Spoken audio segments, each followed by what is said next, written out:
السلام علیکم ورحمۃ اللہ وبرکاتہ۔ الحمد للہ رب العالمین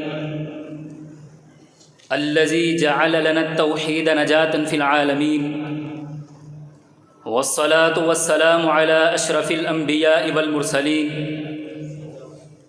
اما بعد فاعوذ باللہ من الشیطان الرجیم۔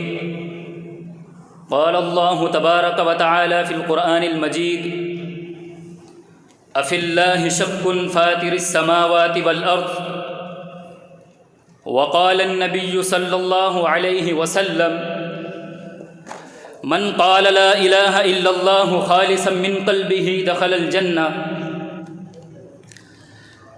نہاد زندگی میں ابتدا لا انتہا الا، نہاد زندگی میں ابتدا لا انتہا الا، پیام موت ہے جب لا ہوا الا سے بیگانہ۔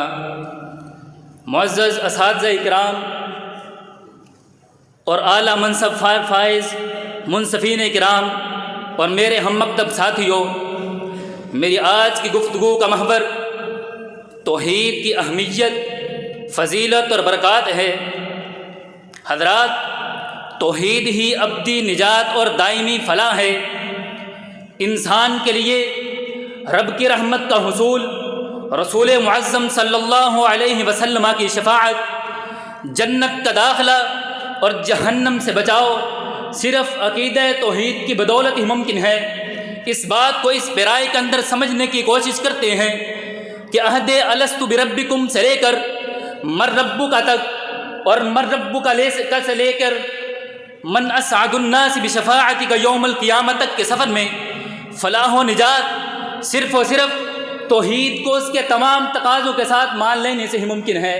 سامعین محترم، اگر توحید کی اہمیت اور فضیلت کو سمجھنا چاہتے ہیں تو اس کے لیے صرف یہی بات روز روشن کی طرح اس کی اہمیت کو واضح کر دیتی ہے کہ اسی توحید کی وجہ سے انسانوں اور جنوں کو وجود ملا۔ خالق کائنات کا قرآن ہے، سورۃ الذاریات کی آیت نمبر 56 ہے۔ رب العالمین فرماتے ہیں: وما خلقت الجن والانس الا لیعبدون۔ اور اگر تمام انبیاء اور رسل کے مشترک دین کو واقعتاً ایک امر کے اندر تعبیر کریں تو وہ صرف و صرف عقیدہ توحید ہے کہ جس کی وجہ سے تمام انبیاء کو مبعوث کیا گیا۔ سورۃ الانبیاء کی آیت نمبر 25 ہے۔ خالق کائنات نے فرمایا: وما ارسلنا من قبلک من رسول الا نوحی الیہ انہ لا الہ الا انا فاعبدون۔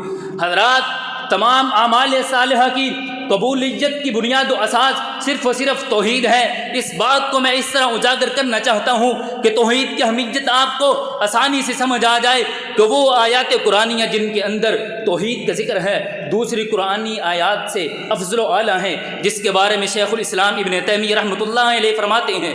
مجموع الفتاوی کی جلد نمبر 17 ہے، صفحہ نمبر 190 ہے۔ فرماتے ہیں: قل هو اللہ احد مع قلت حروفها تعدل ثلث القرآن لأن فيها التوحید فعلم ان آیات التوحید افضل من غیرها۔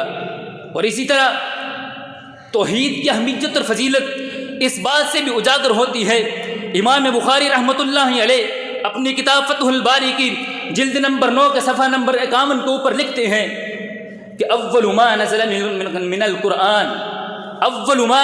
القرآن الدعاء الى التوحید فلما اطمأنت النفوس على ذلك، کہ جب انسان کے دل کے اندر توحید ثابت اور پختہ ہو جاتی ہے اس کے بعد ہی رب العالمین نے آیات احکام نازل کی تھی۔ اس سے پہلے انسانوں کو توحید منوائی تھی۔ حضرات، انسان زندگی کے ہر پیچ و موڑ کے اوپر اور اخروی زندگی میں ہر موڑ سے باسلامت گزرنے کے لیے ہر انسان کو توحید کی اشد ضرورت ہے، کہ جس کے بارے میں آقا تاجدار صلی اللہ علیہ وسلم نے فرمایا تھا: من قال لا الہ الا اللہ خالصا من قلبہ دخل الجنہ۔ اور اسی طرح اس توحید کی اہمیت اس بات سے بھی واضح ہوتی ہے کہ اسی توحید کی وجہ سے انبیاء جیسی نفوس قدسیہ اور کفار کو اللہ رب العالمین نے میدان جنگ کے اندر لایا تھا۔ اور یہی توحید انسان کے لیے امر اور سلامتی کا سرچشمہ ہے۔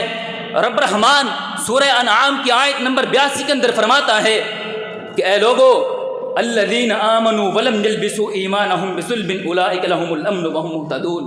حضرات، اگر بات میں توحید کی برکات کی کروں تو مجھے بطاقہ لا الہ الا اللہ کی برکت سے گناہوں کے 99 رجسٹر ہباء منصورہ ہوتے ہوئے نظر آتے ہیں۔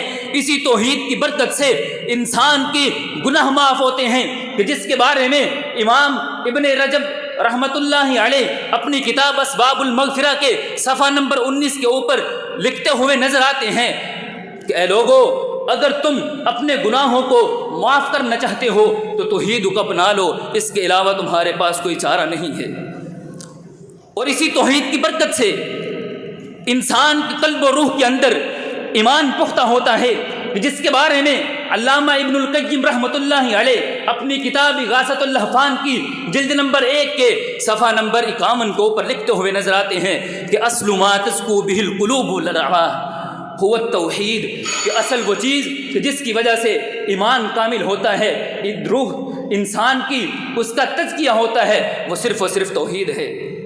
حضرات، اگر توحید کی اہمیت اور فضیلت اور برکات کو سمجھنے کے لیے قرآن کو دیکھا جائے تو سارے کا سارا قرآن توحید کی برکات سے بھرا ہوا ہے، لیکن اگر غور کیا جائے تو قرآن مجید کی سب سے پہلی سورۃ الفاتحہ، اسی کے اندر اللہ رب العالمین نے توحید کی تمام صفات، توحید الوہیت، توحید ربوبیت، توحید اسماء و صفات کو الحمدللہ رب العالمین کے اندر توحید ربوبیت کو بیان کر دیا، الرحمن الرحیم کے اندر توحید اسماء و صفات کو بند کر کے آپ کے سامنے پیش کر دیا۔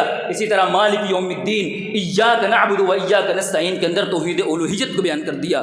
اور قرآن مجید کی آخری سورۃ الناس کے بھی اندر اللہ رب العالمین نے فرمایا قل اعوذ برب الناس مالک الناس الہ الناس، اس کے اندر بھی اللہ رب العالمین نے توحید کے دلائل مہیا فرمائے ہیں۔